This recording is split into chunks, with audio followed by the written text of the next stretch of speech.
За сайн байцгаана уу та бүхэнд өндрийн мэндийг хүргэе. Та нарынхаа өмнө 2025 оны 10 дугаар сарын 1-ний өдрийн Тэнгэрийн зургийг илгээ тавьсан байна. Гол нөлөөлж байгаа энерги мэдээлэл гэсэн үг.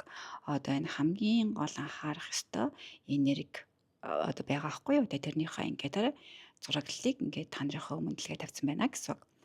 За тэгэхээр маргааш буюу за өнөөдөр би хийж байгаа болохоор маргааш гэж ярьж байгаа. Гэтэ энэ бичлэг маань болохоор 2025 оны 10 сарын 1-нд зориулж байгаа учраас 10 сарын 1-ний зурхай маань гэж бодоорой.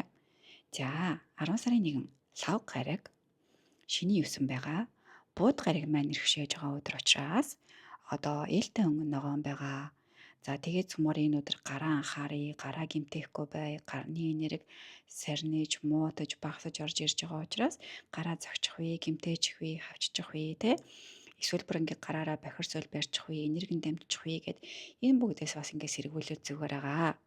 За нэмээд хэлэх юм бол манай дахиад жилтэнгүүд маань өнөөдөр мис ажилбарт ингээ болгоомжтой анхааралтай хандаарай.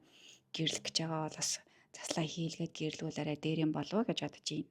Тэгээ та нарын харж байгаачлаа нар маань ингээ жинлүүрийн ордонд байгаа. Одоо жуугаасаа жинлүүрийн сар гарсан байгаа шүү дээ. Тэгээ сар маань өөрөө материйн ордонд байгаа. Тэгэд голлож байгаа энерги маань болохоор бууд гаригаас маань одоо энэ хараа бархас бууд гариг руугаа одоо сквер үсчихсэн байгаа даа байхгүй юу?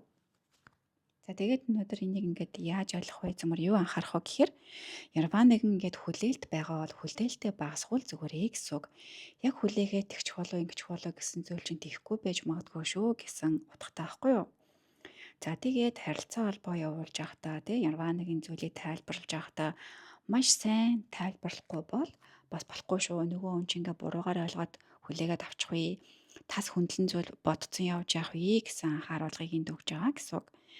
За тэгээд одоо ингээд хүнд ингээд нирваныг ийм зарах гэж байгаа, борлуулах гэж байгаа бол тэр хүний сэтгэлийг бас ингээд зөөлөх хэрэгтэй. Одоо сэтгэл нь бас ингээд жаахан хүүтэн хандчих үе, буруу зуруу сэтгэлээр хүлээгээд авчих үе гэсэн ийм нэр холбоосод байгаа болохоор ерөнхийдөө бол нэг иймэрхүү энергийг анхааруул зүгээр юм байна гэж ойлгоорой. Тэгээ бусдаараа бол мэдээж сайхан бүх зүйл сайхан болдгороо болно. Цөмөр зур анхаарах зүйлсээд ингээд мэдээ авчвал бас тэмтэн болов гэд өнөөдөр хой бичлэгийг хүргэж байна. За тэгээд оруулсан бичлэг ингээд товчхондоо нэг өгүүлбэрт багтаа гэх юм бол хүлээлтээс хол бай. Өөрийнхөө үгийг танах хэрэгтэй, бага ярих хэрэгтэй. Юмаа ингээд ярихдаа тий маш сайн тайлбарлах хэрэгтэй. Үг үсэг утгаа маш зөв ойлгуулах хэрэгтэй гэсэн үг байхгүй юу?